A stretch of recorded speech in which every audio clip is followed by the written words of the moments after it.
এই যে বিজ্ঞানের আবিষ্কার হচ্ছে, বিজ্ঞানের আবিষ্কার যত বাড়বে কোরআন বোঝা তত সহজ হবে। সুবহানাল্লাহ। নবীজি কোরআন তেলাওয়াত করছেন আর অমুসলিমরা ইসলাম কবুল করে চলছে। কাফেরেরা সচেতন হয়ে গেল, আমাদের লোকগুলি তো আর ধরে রাখতে পারবো না, সব তো মোহাম্মদ সাল্লাল্লাহু আলাইহি ওয়াসাল্লামের পিছনে লাইন লাগাইছে। তখন তারা হযরত ওমরকে লাগিয়ে দিল যে এই লোকটাকে যেখানে পাওয়া যায় সেখানে মারো। হযরত ওমর রাদিয়াল্লাহু তাআলা আনহু তখন জাহিল, তিনি কাফের ছিলেন, মারার জন্য নেমে গেলেন। কোথায় পাওয়া যায় খুঁজতে খুঁজতে জানা গেল যে তিনি মসজিদে হারামে নামাজ পড়ছেন। পেছনে গিয়ে ওমর দাঁড়িয়েছেন, অপেক্ষা করছেন যে ঠিক আছে নামাজ পড়তেছে, নামাজ পড়াটা শেষ হোক, তারপরে আচ্ছা তবে দেখব। নবী করিম সাল্লাল্লাহু আলাইহি ওয়াসাল্লাম নামাজের মধ্যে তেলাওয়াত করতেছেন জোরে জোরে। এখন আপনারা বুঝুন, এ কোরআন শরীফ হচ্ছে আল্লাহ, তেলাওয়াত করছেন যার উপরে নাজিল হয়েছে তিনি। এখন শুনতে কত মজা হচ্ছে। হযরত ওমর তিনি বলছেন যে আমি মনে মনে ভাবলাম যে মুহাম্মদ সাল্লাল্লাহু আলাইহি ওয়াসাল্লামকে এইসব কথা জেনে শিখায়। উনি তো কোনো স্কুল কলেজে যায় নাই, মাদ্রাসায় যায়নি, কই পান এত সুন্দর সুন্দর কথা, নিশ্চয়ই জেনে শিখাচ্ছে। হযরত ওমর বলেন আমি যখন মনে করছি নবীজিকে মুহাম্মদ সাল্লাল্লাহু আলাইহি ওয়াসাল্লামকে জেনে কথাগুলি শিখিয়েছে, অমনি তিনি নামাজের ভিতরে তেলাওয়াত করলেন ইন্নাহু লাকাউলু রাসূলিন কারীম। এটি একটি মহান বার্তাবাহকের বর্ণনা। হযরত ওমর চিন্তা করলেন সর্বনাশ, আমি মনে মনে চিন্তা করছি জেনের কথা, আর উনি জবাবে বললেন না জেনের কথা না, এটা সম্মানিত বার্তাবাহক তিনি বর্ণনা করেছেন। হযরত ওমর বলেন আমি মনে মনে ভাবলাম জেন যদি না শিখিয়ে থাকে তাহলে তলে তলে কোন ফাঁকে যেন মুহাম্মদ সাল্লাল্লাহু আলাইহি ওয়াসাল্লাম কবি হয়ে গেছেন, কারণ এত সুন্দর মিলিয়ে মিলিয়ে কথা তো আর শুনি নাই কখনো। হযরত ওমর বলেন আমি যখন ভাবলাম তিনি কবি হয়ে গেছেন, অমনি তিনি নামাজের ভিতরে আমার এ কথার প্রতিবাদ করলেন। তিনি পড়লেন ওয়ামা হুয়া বিকাউলি শাইরিন কালিলাম মা তুমিনুন। না না না, এটা কোনো কবির কথা নয়, তোমরা খুব কমই বিশ্বাস স্থাপন করো। হযরত ওমর বলছেন কি সাংঘাতিক কথা। চিন্তা করলাম জেনের কথা কয় না, জেনের কথা না, চিন্তা করলাম কবির কথা মনে মনে, আর উনি প্রকাশ্যে জবাব দিচ্ছেন যে কবির কথা না।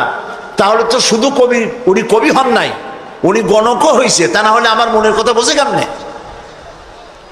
হযরত ওমর বলেন আমি যখন মনে মনে চিন্তা করলাম তিনি গণক হয়েছেন, অমনি নামাজের ভিতরে তিনি আমার এই কথারও জবাব দিয়ে দিলেন। তিনি পড়লেন ওয়ালা বিকাউলি কাহিনিন কালিলাম মা তাযাক্কারুন। না, এটা কোনো গণকের কথা নয়। সুবহানাল্লাহ। তোমরা খুব কমই উপদেশ গ্রহণ করে থাকো। হযরত ওমর বলছেন এবার আমার পায়ের তলা থেকে যেন মাটি খসে যাচ্ছে। কি আশ্চর্য কথা, যা মনে চিন্তা করি তার জবাব আসে নামাজ থেকে।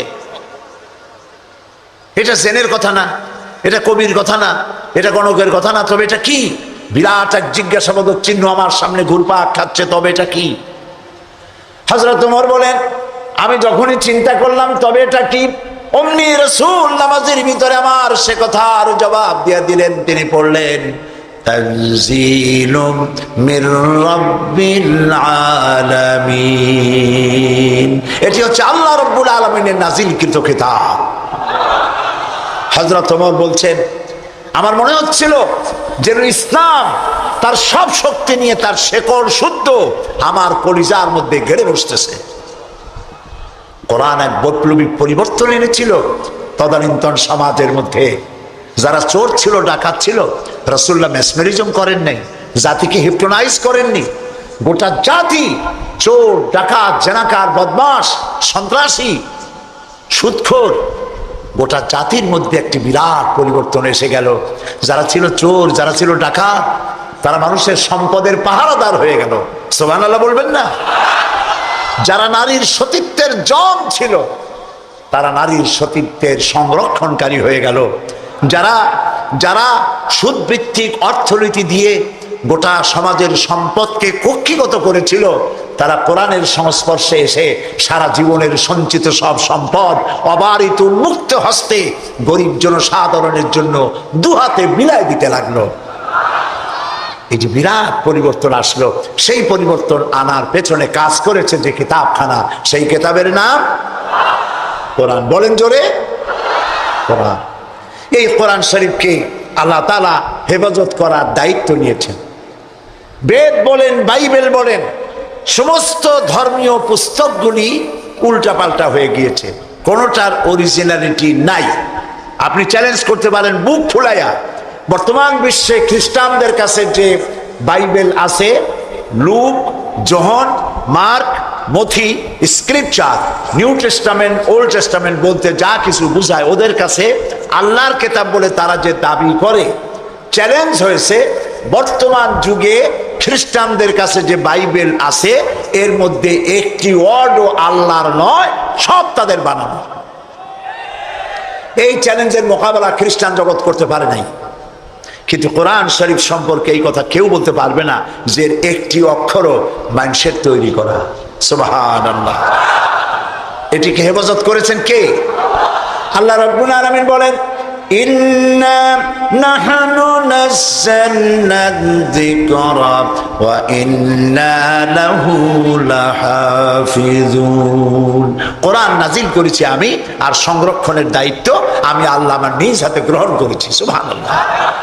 কোরআন হেফাজতের ব্যবস্থা দেখুন, আল্লাহ তাআলা কোরআন হেফাজত করেছেন। সিন্ধুকের ভিতরে করেন নাই, তাহলে পোকামাকড়ে খাইতে পারতো, নষ্ট করে ফেলতে পারতো। ব্যাংকের লকারে রাখেন নাই, লোহার সিন্ধুকে রাখলে এটা ড্যাম হতে পারতো, এটা ফাঙ্গাস পড়তে পারতো, এটা নষ্ট হয়ে যেতে পারতো। আল্লাহ তাআলা হেফাজতের এমন ব্যবস্থা করলেন যা পৃথিবীর কোন জাতির ধর্মীয় গ্রন্থকে হেফাজতের এই ব্যবস্থা নাই। সেটা কি? সেটা হলো আলমারিতে নয়, সিন্ধুকে নয়, ব্যাংকের লকারে নয়, মানুষের মেমোরির ভিতরে, কলিজার মধ্যে, ব্রেনের মধ্যে আল্লাহ পাক কোরআনকে হেফাজত করে দিয়েছেন। এমন জায়গায় রেখেছেন যেখান থেকে ফাঙ্গাস পড়া অথবা পোকামাকড় ঢুকে, তেলাপোকা, উই পোকা, সার পোকা ঢুকে নষ্ট করবে এমন কোনো সম্ভাবনা নাই। চুরি হবে, ডাকাতি হবে, পরিবর্তন হবে এমন কোনো সুযোগ নাই। কোরআন মানুষকে মুখস্থ করা আল্লাহ সহজ করেছেন। সুবহানাল্লাহ। সূরা কামার, সূরা কামারের মধ্যে আল্লাহ রাব্বুল আলামিন 4 বার বলেছেন, ওয়ালাকাদ ইয়াসসারনাল কুরআনা লিযিকর ফাহাল মিন মুদ্দাকির। অবশ্যই কোরআন মুখস্থ করার জন্য আর বোঝার জন্য আমি আল্লাহ মানুষের কাছে সহজ করে দিয়েছি। সুবহানাল্লাহ। মানুষ এখন মুখস্থ করতেছে। কোরআন যারা মুখস্থ করছে তাদের সংখ্যা, এক জরিপে জানা গেছে সারা পৃথিবীতে কোরআন যারা মুখস্থ করেছে তাদের সংখ্যা 5 কোটি ছাড়াই গেছে। ময়মনসিংহে হাফেজ নাই, আছে সর্বত্র। সেবার লন্ডনে এক মাদ্রাসায় আমাকে দাওয়াত করা হলো, হেফজখানা। যারা মুখস্থ করেছে কোরআন তাদের মাথায় পাগড়ি পরাবার জন্য। এখন মাদ্রাসা মুখস্থ করা, কোরআন মুখস্থ করার মাদ্রাসা লন্ডনে হয়েছে, আলহামদুলিল্লাহ। কোন ইসলাম ডুবাই দেবো, মিটাই দেবো, যতই চিল্লা, এটা বন্ধ করার ক্ষমতা পৃথিবীর কোন মানুষের নাই। এটা বন্ধ করার ক্ষমতা বুশের নাই, বুশের বাবেরও নাই। সুবহানাল্লাহ বলে। প্রিয় ভাই সব, সেই ইংল্যান্ড আজ আর নাই যে ইংল্যান্ডে এখন থেকে 150 বছর আগে মাত্র একটা মসজিদ ছিল। সেই ইংল্যান্ডে এখন মসজিদের সংখ্যা 8000 ছাড়াই গেছে।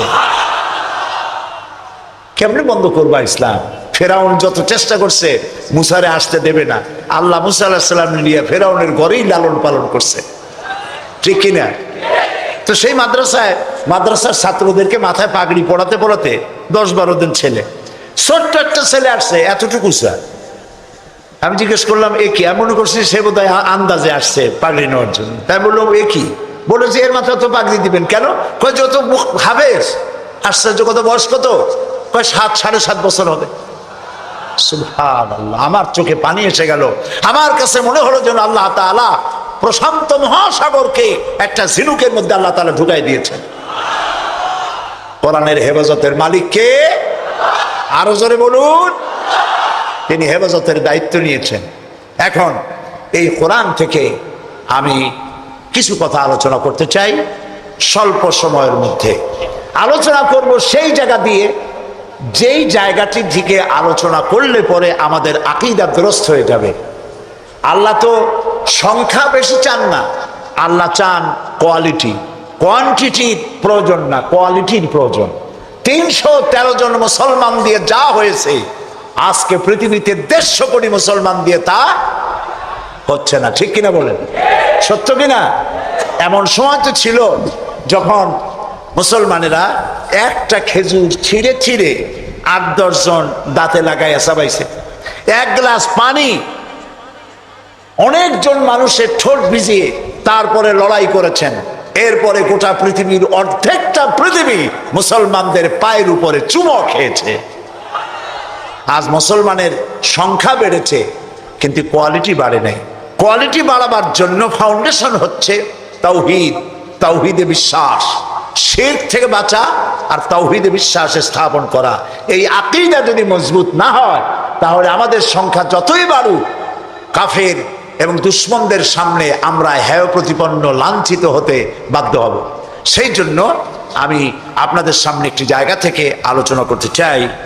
তার আগে শয়তানের ওয়াসওয়াসা থেকে পানাহ চেয়ে নিতে হবে, কারণ শয়তান চায় না যে আমরা আল্লাহর কথা শুনি। শয়তান কি চায়? সেই জন্য আল্লাহ তাআলা বলেছেন কোরআন তেলাওয়াতের সময় শয়তানের ওয়াসওয়াসা থেকে আমার কাছে পানাহ চেয়ে নিও।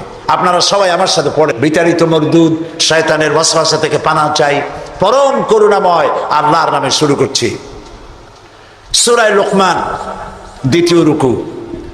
وَلَقَدْ آتَيْنَا لُقْمَانَ الْحِكْمَةَ أَنِ اشْكُرْ لِلَّهِ وَمَنْ يَشْكُرْ فَإِنَّمَا يَشْكُرُ لِنَفْسِهِ وَمَنْ كَفَرَ فَإِنَّ اللَّهَ غَنِيٌّ حَمِيدٌ وَإِذْ قَالَ لُقْمَانُ لِابْنِهِ وَهُوَ يَعِظُهُ يا بني لا تشرك بالله إن الشرك لظلم عظيم صدق الله العظيم। দুটি আয়াত আমি আপনাদের সামনে তেলাওয়াত করেছি। অর্থ হচ্ছে, আর অবশ্যই আমি লোকমানকে জ্ঞান দান করেছি এবং তাকে বলেছি যে তুমি আল্লাহর প্রতি কৃতজ্ঞ হও। ওয়ামান ইয়াশকুর ফাইন্নামা ইয়াশকুরু লিনাফসি, আর যে ব্যক্তি কৃতজ্ঞ হয় সে তা নিজের জন্যই কৃতজ্ঞতা প্রকাশ করে। ওয়ামান কাফারা, আর যে ব্যক্তি অকৃতজ্ঞ, ফাইন্নাল্লাহা গানিয়্যুন হামিদ, আর জেনে রেখো আল্লাহ তাআলা কারো কৃতজ্ঞতার, কারো প্রশংসার মুখাপেক্ষী নন। তিনি হামিদ, নিজের থেকে নিজেই প্রশংসিত। এটি